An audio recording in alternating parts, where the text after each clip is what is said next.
Como es la costumbre, entonces, damos lectura a esta palabra. Romanos 2, versículo 12. Porque todos los que sin ley han pecado, sin ley también perecerán. Y todos los que bajo la ley han pecado, por la ley serán juzgados. Porque no son los oidores de la ley los justos ante Dios, sino los hacedores de la ley serán justificados.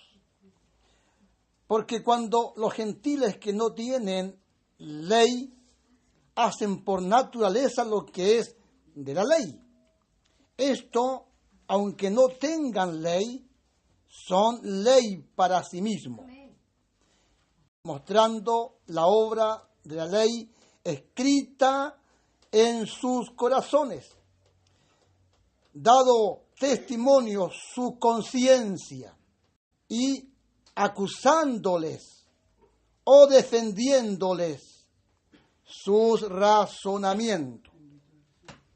En el libro de Timoteo, primera de Timoteo, en el capítulo 4,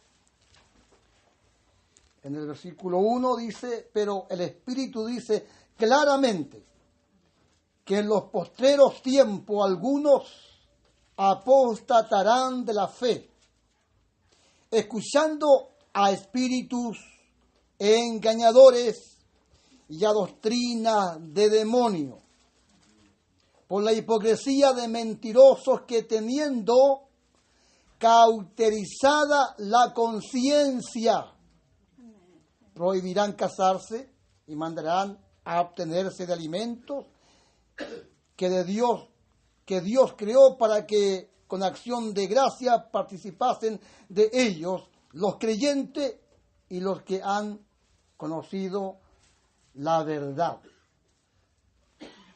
Eterno Padre Celestial, Dios Todopoderoso, te damos muchas gracias por la oportunidad, la instancia esta que nos concede de estar congregados. Sé que a todos nos les he dado este tan alto privilegio. Gracias porque nos mueves a este lugar. Cuando digo este lugar, estoy diciendo aquí, Señor, en tu presencia, donde podemos orar, emitir palabras y creer con todo el corazón, no teniendo sombras de duda, que tu oído no está gravoso para oír, ni tu mano está cortada para salvar. Padre, quiero que nos bendiga. Pido, Padre, que nos bendiga. Bendícenos con tu presencia. Y cuando digo bendícenos con tu presencia, no es solo para sentir emociones y un momento agradable, sino, Dios mío, quiero que nos bendigas con tu presencia. Esta nos envuelva, Señor, con sabiduría para hablar tu palabra y esta misma sabiduría esté para oír tu palabra. La presencia de tu Espíritu, Señor, para ser retenedores de tu palabra, para ser oidores de tu palabra. Señor, para ser cual María se sienta a los pies del Maestro. Oh Dios, dice Jesús de ella, esta ha tomado la mejor parte de tu Espíritu, Señor. No solo para saltar y gritar. Oh Dios, bueno es saltar y gritar, bueno es decir aleluya, oh Dios, pero en este momento oro para que nos permitas tener esta mejor parte. Amén. Sentarnos para oír tu voz. Amén. Para oír tu palabra, para ser nutridos por ti, Señor. Padre, bendícenos conforme es la necesidad que cada uno de nosotros hemos traído. Queremos, Señor, tu unción para hablar tu palabra y esta misma para oír tu palabra. Lo pedimos todo en el nombre de Jesús. Amén. Amén. he dado lectura a estos versículos sin sacar de mi corazón el episodio donde llevan a Jesucristo a una mujer, según los fariseos y escribas, diciendo, la hemos pillado en el acto mismo de adulterio. ¿Se acuerdan? Y ellos le dicen al Señor, y la ley dice que debe ser apedreada. Leo estos versículos sin sacarme de la mente ese episodio. Porque allí yo veo un ejemplo maravilloso. ¿En quiénes? No en los discípulos del Señor. No en las mujeres que seguían al Señor. Esas que amaban al Señor y que servían al Señor. Un lindo ejemplo en aquellos que nosotros lo miramos como los enemigos de Jesús. Porque así se conducían siempre, como enemigos de Jesús. Me refiero a los fariseos y escribas. Tenemos nosotros conciencia de que ellos iban tras el Señor, no porque amaban al Señor. No iban tras el Señor porque ellos querían ser discípulos del Señor. Ellos iban tras el Señor buscando siempre un momento, una ocasión, buscando algún motivo para acusarle. De allí es que encontramos en la Biblia un montón de preguntas cauciosas, ¿cierto? Preguntas con causa, con propósito y con malos propósitos. Y Jesús siempre supo responder con la palabra. No podían pillarlo. Entonces, cuando hablamos de fariseos, de escribas en la Escritura, cuando estos personajes aparecen, ¿qué vemos en ellos? Hipocresía. Jesús los confrontó duramente. Y sabemos nosotros que ellos fueron confrontados duramente. Ellos ataban cargas pesadas y las echaban sobre los hombros de los hombres. Mas ellos no movían ni un dedo por levantar aquellas cargas. ¿Cierto? Eso se llama hipocresía. ¿Ve? Colaban el mosquito y se tragaban el camello. ¿Ve? Ellos nunca se preocupaban de la viga que cruzaba en sus ojos, pero sí estaban siempre atentos y preocupados de quitar la paja que veían en los demás. Entonces, cuando aparecen estos personajes en las predicaciones que escuchamos, fariseo y escriba, de inmediato, ¿cierto?, decimos los malos de la película. ¿A qué predicador ustedes le han escuchado decir, miremos un momento el buen ejemplo de estos fariseos y de estos escribas? ¿Tendrán algo ellos que enseñarnos? ¿Tendrán ellos alguna actitud donde no dejan la vara pasada? Sí. Voy a decir en esta hora, veamos un momento el buen ejemplo de estos llamados fariseos y escribas.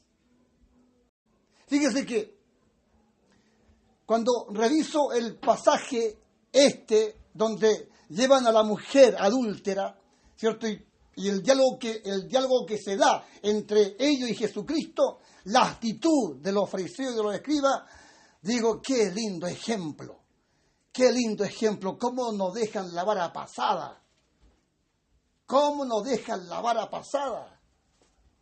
Hay pastores que no le llegan a ellos ni a los tobillos. Hay predicadores que no le llegan a ellos ni a los tobillos. Ellos son superiores en un momento a cualesquiera de nosotros.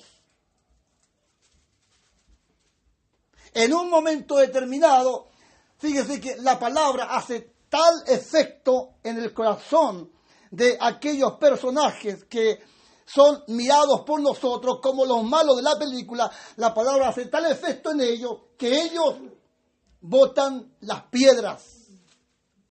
¿Se han dado cuenta de eso? Ellos sueltan las piedras. Entonces yo digo allí, en un momento la conciencia dejó de estar cauterizada. La palabra hizo pedazo esa traba que allí existía en el corazón de los fariseos y los escribas, porque ellos caminaban teniendo conciencia cauterizada. Pero cuando la palabra los alcanzó, la palabra hizo trizza aquello que permite el que el hombre tenga su conciencia cauterizada, su conciencia adormecida. Cuando la conciencia está cauterizada o adormecida o muerta, hermano, nosotros no lo inmutamos cuando fallamos, cuando pecamos. Cuando la conciencia está cauterizada, cuando está adormecida, usted viene acá, peleó con su esposo o con su esposa en la casa, peleó con su jefe en el trabajo, se portó mal como un natural, como un carnal, se viene a congregar acá y la palabra se manifiesta y a usted no se le da ni agua, no le da frío ni calor. Aunque por más que le digan, arrepiéntete de esa tu actitud, no le da frío ni calor. Cuando la conciencia está cauterizada, nos convertimos muchas veces en sinvergüenza. Ni siquiera sentimos vergüenza cuando alguien nos acusa de pecado, cuando alguien nos acusa de que estamos mal, de que no estamos agradando a Dios. Entonces, porque en algún momento cauterizamos, matamos, adormecimos la conciencia. Y yo veo al Señor allí, ¿cierto? En ese episodio. Y a los hombres religiosos, fariseos y escribas diciéndole al Señor, me imagino que ella venía con señas de que realmente la habían pillado en el acto mismo de adulterio. No venía ordenada, venía despeinada, venía como una mujer que recién viene saliendo de la cama porque la pillaron en el acto mismo de adulterio.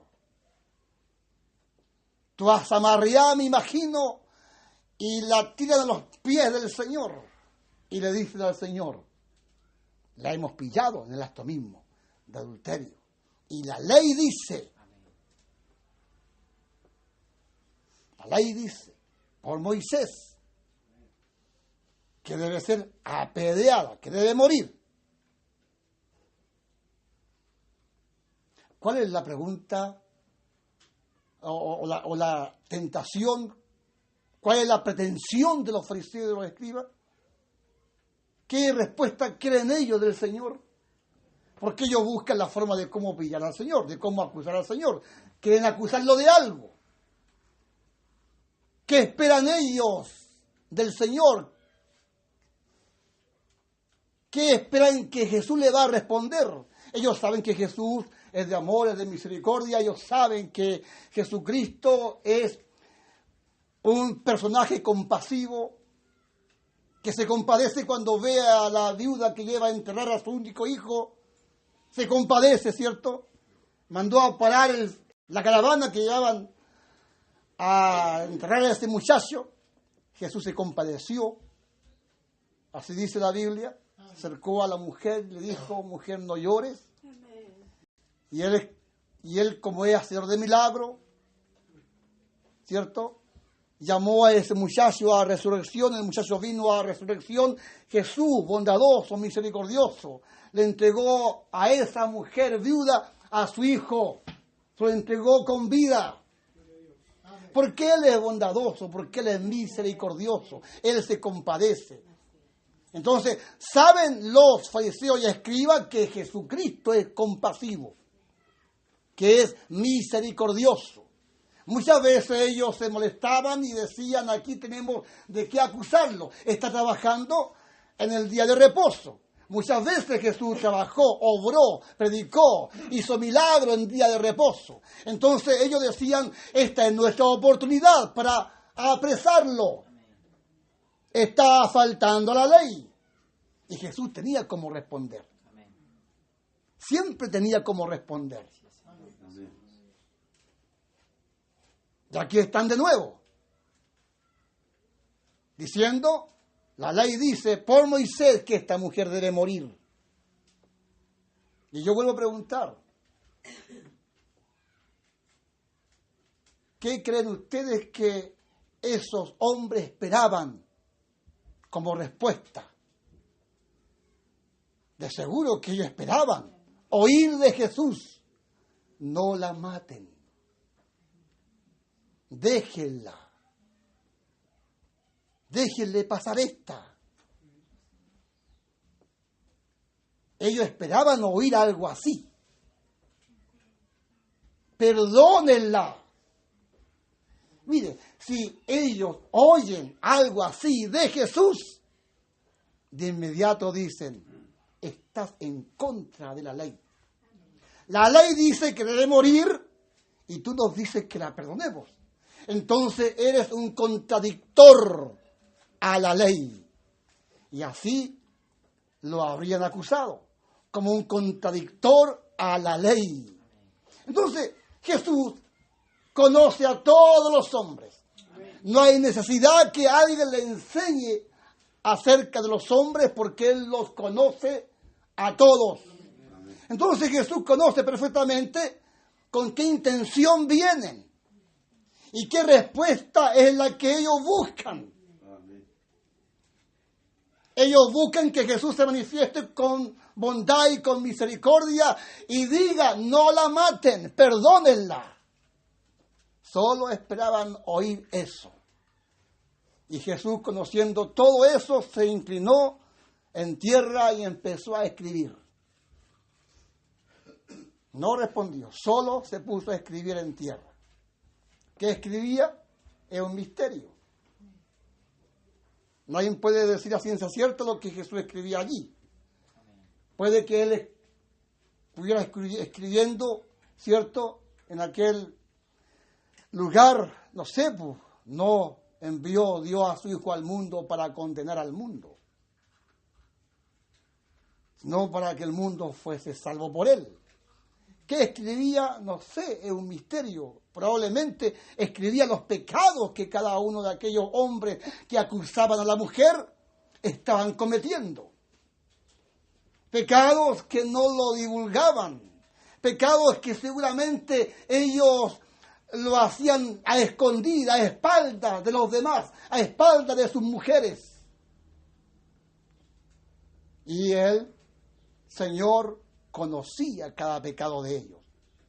Probablemente estaba escribiendo allí los pecados de cada uno de ellos. No sé, Él escribía.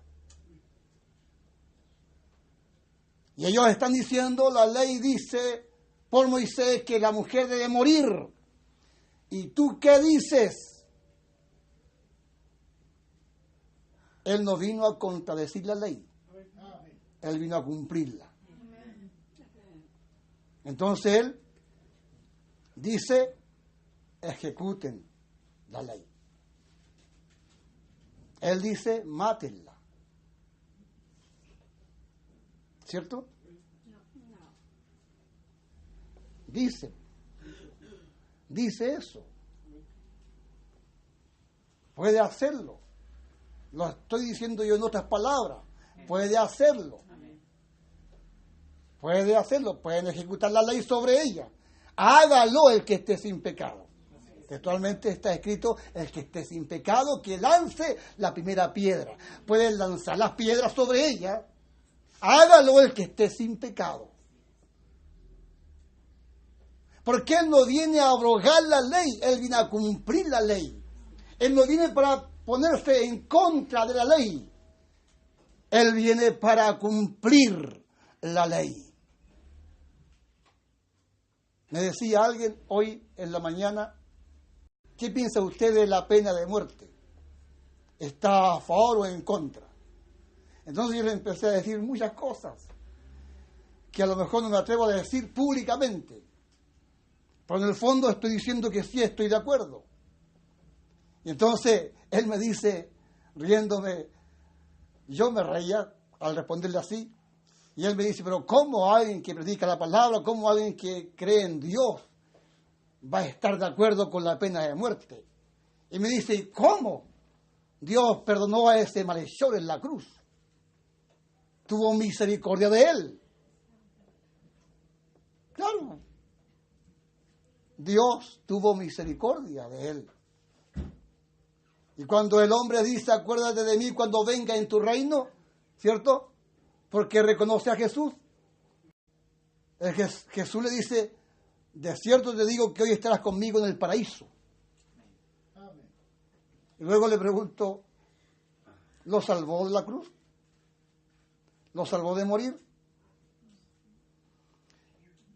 Uno le injuria y le dice, si es hijo de Dios, que se salve, que nos salve a nosotros.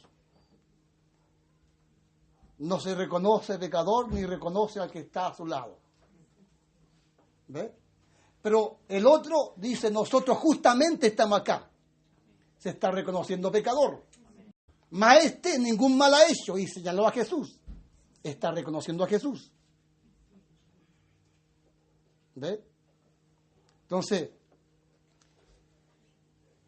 cuando alguien se arrepiente y se convierte al Señor, Dios logra su objetivo. Dios salva. Y lo que se produjo allí en la cruz fue una salvación.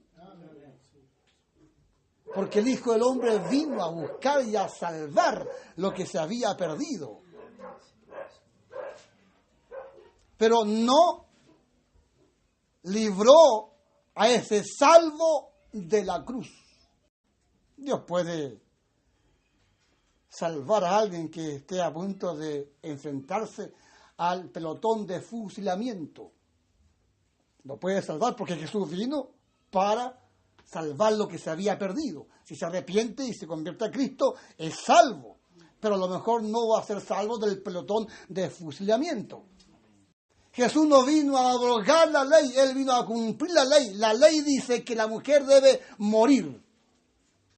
Y Jesús en ningún momento dice, no la maten. No, Él sabe perfectamente que esa mujer era digna de muerte. La paga del pecado es muerte.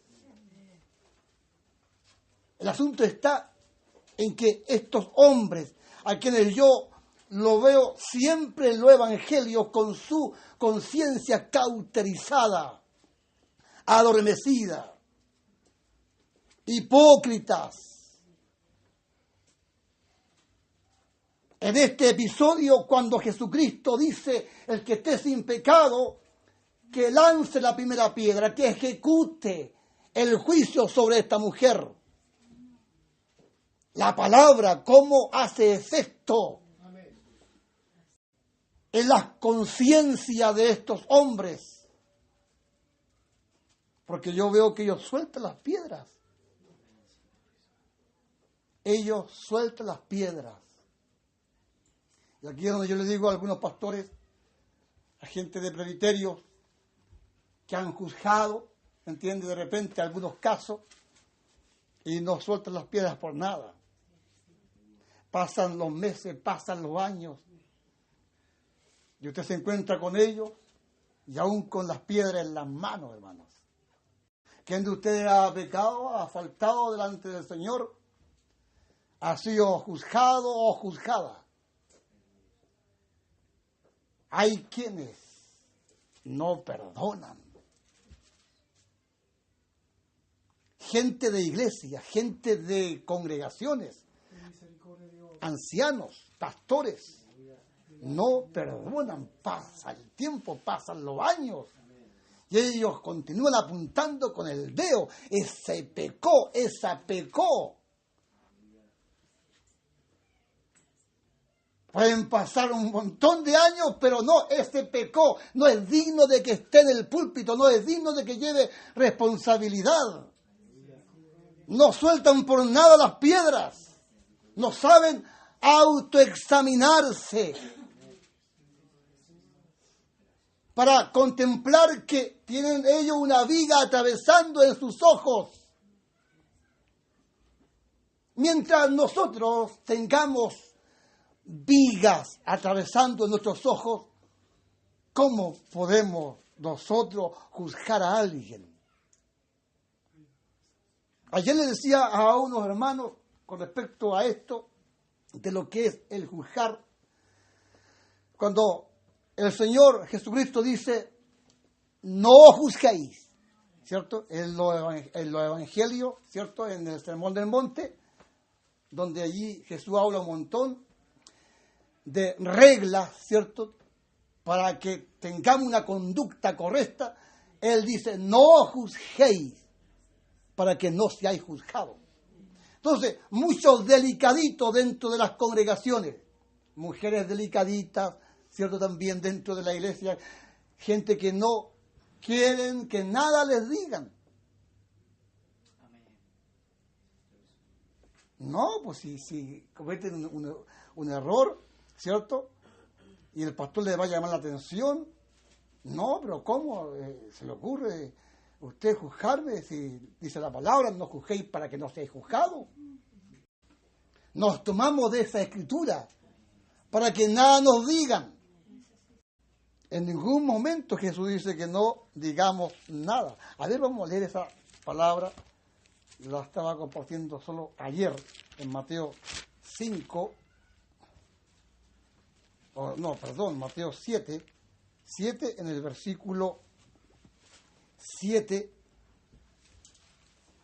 Sí, 7:1 dice, no juzguéis, dice, para que no seáis juzgados.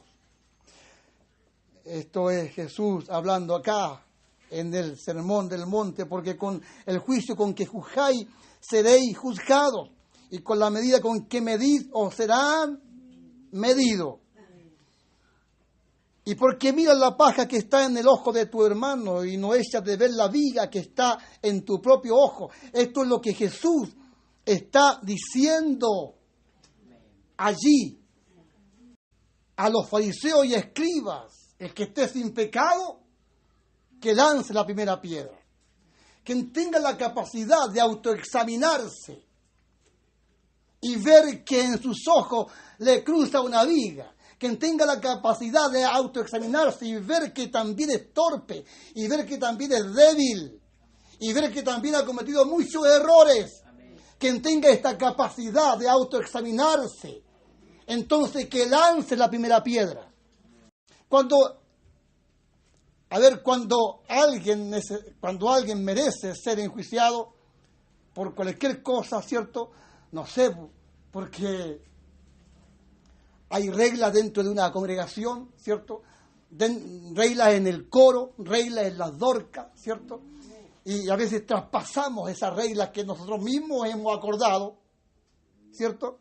A veces aquellas cosas son dignas de sanción, porque es un acuerdo que hemos tenido entre nosotros, sea el coro, sea las dorcas, sea los jóvenes. Entonces traspasamos muchas veces aquellos acuerdos. Y a veces pecamos no solo en aquellas cosas, pecamos en otras cosas, traspasando la palabra misma, ¿cierto? Porque tenemos conductas incorrectas. Hablamos del pastor, hablamos del hermano, de la hermana, desacreditamos. Y no somos un aporte de edificación en la congregación. Nos damos cuenta que el hermanito, la hermanita, más que edificar, desparrama dentro de la iglesia. ¿Qué hay que hacer? ¿Dejarla?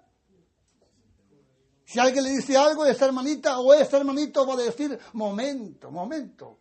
El Señor dice, no juzguéis para que no seáis juzgados. O sea, los delicados no queremos que nos digan nada y sacamos esta palabra para excusarnos, para tenerla como escudo. No me digan nada. Son casos que deben ser juzgados.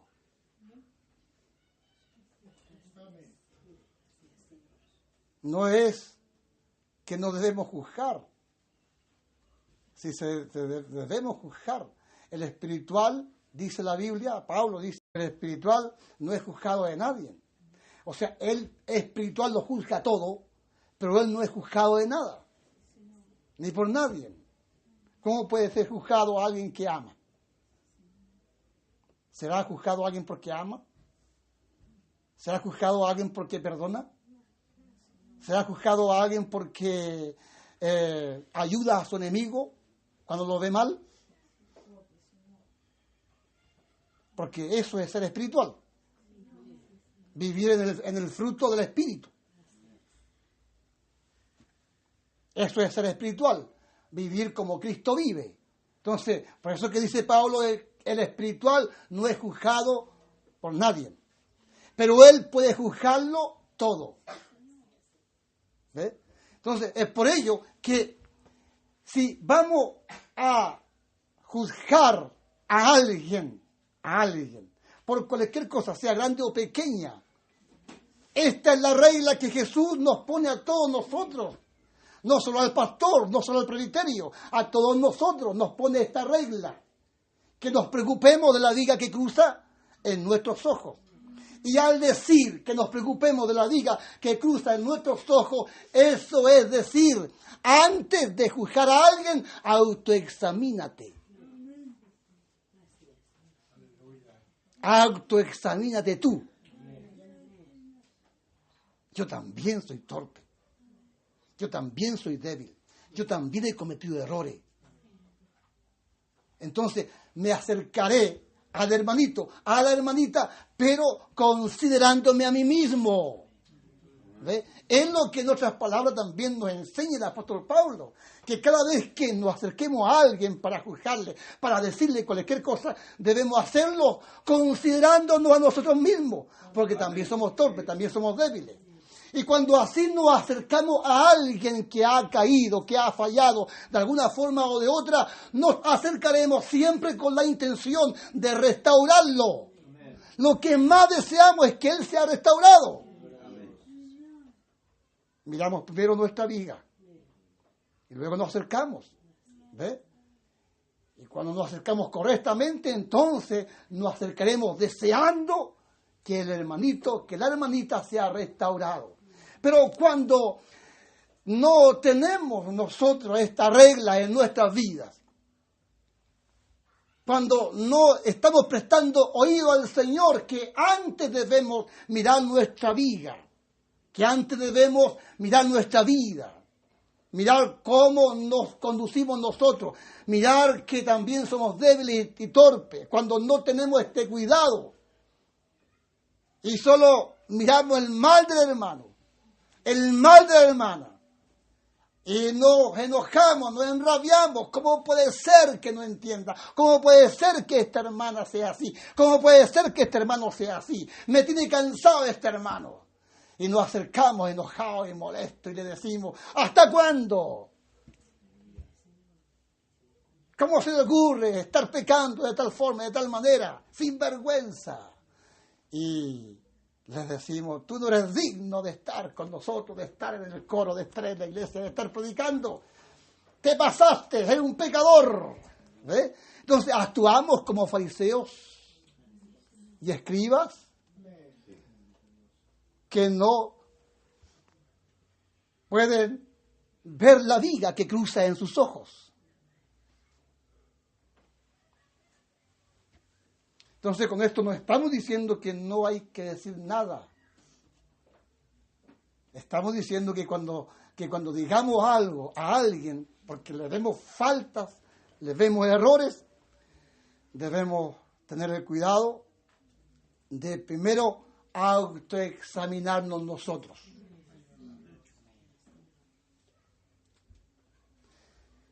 Entonces, es imposible que alguien logre ver su viga, logre ver sus errores,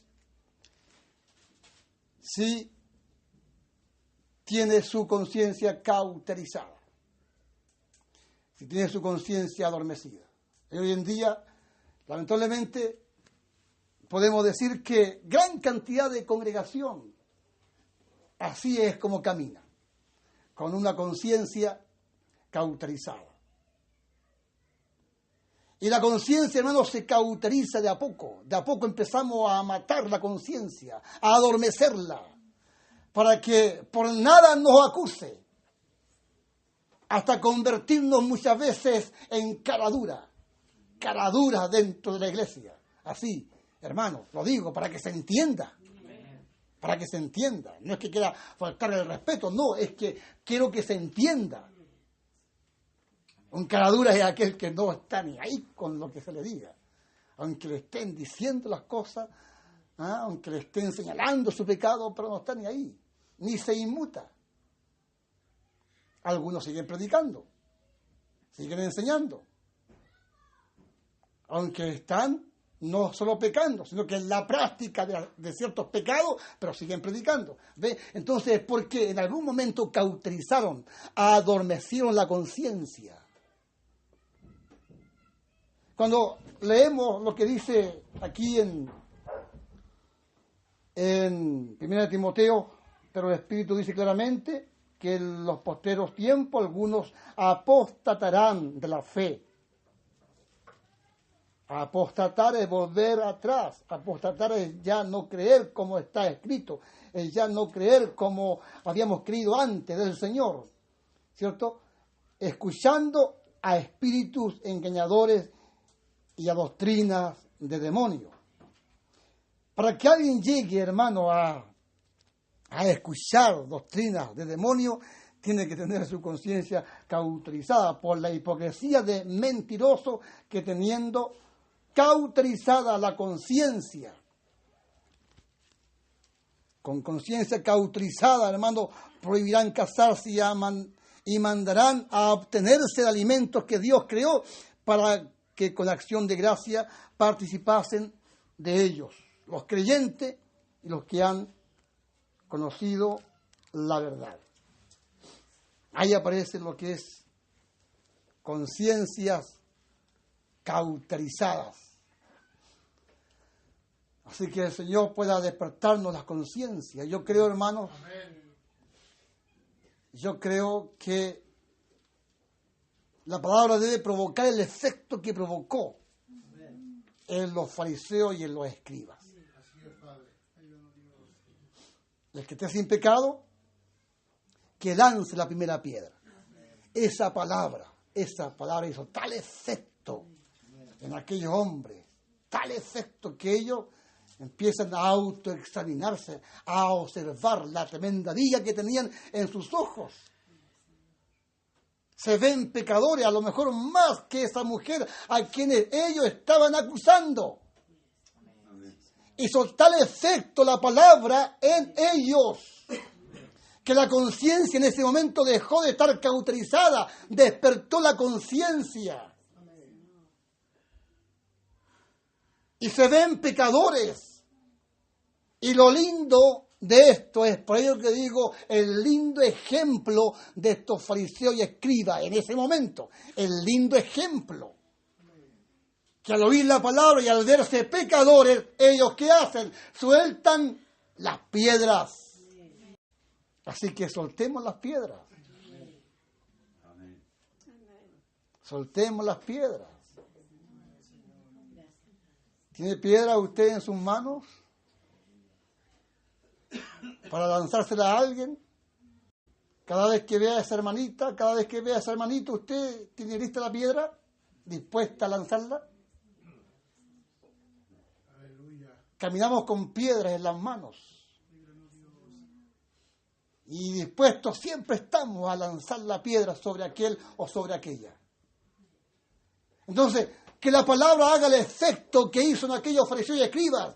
Y digo en esta noche, hermano, soltemos las piedras porque el Señor nos está diciendo que nos autoexaminemos, que miremos la viga que cruza sobre nuestros ojos. Amén. Hay una viga sobre usted. Yo creo que en nosotros hay una viga que cruza en nuestros ojos. Este es el tiempo donde la iglesia camina con una viga delante de sus ojos. Y aquí no se escapa nadie. La palabra tiene que hacer efecto en la iglesia de este tiempo, de esta edad. Porque la iglesia no logra verse a sí misma. No logramos vernos a nosotros mismos. Son desventurados, pobres, miserables y desnudos. Pero ¿quién de nosotros se ve así? ¿Quién de nosotros camina así? ¿Quién de nosotros se acerca así al Señor cada día diciéndole, aquí estoy, Señor, yo pobre, yo miserable, yo desnudo? Aquí estoy, Señor, yo tibio, Señor, yo con un pie adentro y un pie afuera. Aquí estoy, Señor. Yo que creo ver y no veo nada, estoy ciego. ¿Quién se acerca así hoy al Señor? Sin embargo, el Espíritu dice que esta es nuestra condición.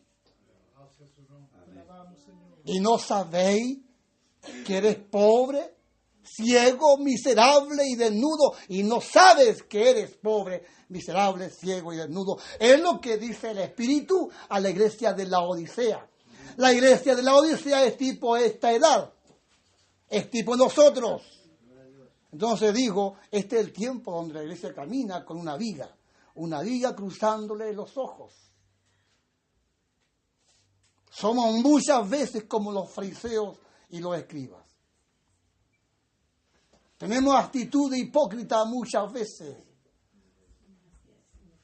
Algo tiene que hacer el Señor con nosotros. La palabra algo tiene que hacer en nuestras vidas. La palabra tiene que hacer el efecto que hizo en esos fariseos y escribas en ese momento. La palabra tiene que permitir que yo logre ver mi pecado para soltar toda piedra que tenga en mis manos. Y si veo la falta en usted, y si veo el pecado en usted, me acercaré, pero considerándome a mí mismo. También yo soy pecador, también yo soy débil. Ella ha caído en esta falta, ha caído en este mal, yo he caído en otros. Debo acercarme para exhortarle. Debemos exhortarnos los unos a los otros. Pero cuando lo hacemos de esta forma, lo hacemos en el amor de Dios. Y siempre con la idea de restaurarnos, con la idea de que el hermano se restaure, con la idea de que la hermana se restaure. Pero cuando tenemos la conciencia aún cauterizada, con conciencia cauterizada, hoy juzgan algunos pastores, juzgan algunos presbiterios, hermanos, oficiales, juzgan, pero con conciencia cauterizada. El hermano cayó en pecado y le ponemos el pie en la cabeza para que nunca más se levante. Nunca más queremos nada con este. Juzgamos con conciencia cauterizada.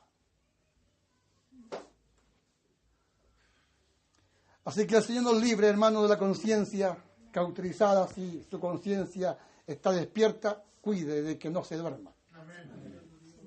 Yo siempre pongo este ejemplo. El matar la conciencia, hermano, el adormecer la conciencia, no es de un golpe, es de a poco, siempre es de a poco. Queremos estar siempre agradando al Señor, queremos siempre honrar al Señor. Y en el trabajo tenemos la oportunidad de traer algunos clavitos para la casa. Cuando la conciencia está despierta, cuando está activa la conciencia, el Espíritu trabaja en la conciencia. Y nos va a decir el Señor, eso es robar. No hay un profeta hablándonos que eso es robar, ¿verdad? Es el Espíritu trabajando en nuestra conciencia que está despierta, que está activa. Y entendemos en nuestra conciencia que eso es robar. Cuando matamos la conciencia, cuando la empezamos a adormecer, cuando nos dicen o nosotros mismos decimos, pero si el jefe roba más que yo, ¿qué tanto? Un poquito de clavo. Sí, ¿por qué tanto? Y me lo llevo para la casa. ¿Ve? ¿Y por qué no mirar a esta mujer? ¿Y por qué no mirarla? ¿Y por qué no meterme con ella? ¿Y cómo Jimmy Swagger? ¿Y cómo el pastor tanto? ¿Y cómo el otro? Y empezamos, hermano, a cauterizar la conciencia en nosotros. Es como la mujer que saca a su perrito al jardín o a pasear a la calle, un perrito, y el perrito, cada vez que ella hacía algo incorrecto, ladraba al perro. Y ella, para que el perro se callara, le pegaba con un palo en la cabeza al perro. Y cada vez que ella hacía algo incorrecto, el perro ladraba. Y ella le pegaba en la cabeza al perro. Y el perro se callaba. Y así, cada vez que ella sacaba al perro a pasear y hacía algo incorrecto, el perro ladraba. Y le pegaba en la cabeza al perro. Y el perro se callaba. Mire, tantas veces le pegó en la cabeza al perro que el perro decidió nunca más ladrar. Tantas veces le pegó en la cabeza al perro que el perro decidió nunca más ladrar. El perro es la conciencia. Y nosotros somos así. La conciencia nos ladra, la conciencia nos dice, la conciencia nos indica, eso es malo, eso es pecado, eso es incorrecto, la conciencia. Pero ¿cómo nosotros adormecemos la conciencia, acallamos la conciencia? ¿Ve? Argumentando cosas, diciendo, no es que, pero ¿cómo el otro? ¿Qué tanto un poquito? ¿Ve? Y nos vamos metiendo en esto de no hacer caso a la conciencia y le pegamos a la conciencia de alguna forma, tratamos de acomodar el pecado que vamos a cometer para que nuestra conciencia esté tranquila. De alguna forma la conciencia tengo que adormecerla para que no me esté acusando todo el tiempo. Y de alguna forma hago callar la conciencia. Hasta que nos convertimos en gente con conciencias cauterizadas. Pónganse de pies. Padre eterno, Dios todopoderoso, solo quería compartir este pensamiento, que es tener una conciencia cauterizada. Señor, este es el tiempo en que por doquier se ven hermanos pequeños o grandes, Señor, dentro del Evangelio, pero con conciencias cauterizadas. Aquí estamos, Señor, presentando esta palabra. Y nos autoexaminamos y nos preguntamos a nosotros mismos hasta dónde hemos cauterizado nuestra conciencia. Tú sabes, Señor, qué tipo de pecado estamos practicando. Y la conciencia ni siquiera nos acusa, ni siquiera sentimos vergüenza. Pecamos y saludamos a los hermanos, saludamos al pastor, estamos en práctica de maldad y estamos entre la iglesia como que si nada ha pasado. Cuando esto es así, es porque de alguna forma hemos adormecido la conciencia. Señor, si esto es así, te pedimos perdón. Que la palabra que es poderosa, que es poderosísima, haga el efecto que hizo en aquellos fariseos y escribas que estaban con las piedras en sus manos. La palabra se manifestó, el que esté sin pecado, que lance la primera piedra. Fue una palabra poderosísima. Que la palabra se manifieste poderosamente en nuestras vidas, Señor. Cale en nuestros corazones de modo que logremos ver nuestro interior. Logremos ver, Señor, nuestro estado pecaminoso. Que la palabra poderosamente se manifieste para que logremos ver la viga que cruza en nuestros ojos. Es que necesitamos tener pastores sin viga en los ojos. Necesitamos tener diáconos sin viga en los ojos. Necesitamos tener oficiales sin viga en los ojos. Un presbiterio sin vigas en los ojos. Hermanos sin vigas en los ojos. Hombres que nos preocupemos de la viga que cruza en nuestros ojos. Y de alguna forma arrancarla, quitarla de nuestras vidas para así atender la paja que tiene mi hermano en su ojo. Debo antes preocuparme de mí para luego atender la necesidad pecaminosa que tiene mi hermano o que tiene mi hermana. Señor, tu palabra dice que debemos exhortarnos los unos a los otros. Permítenos hacerlo de buena forma.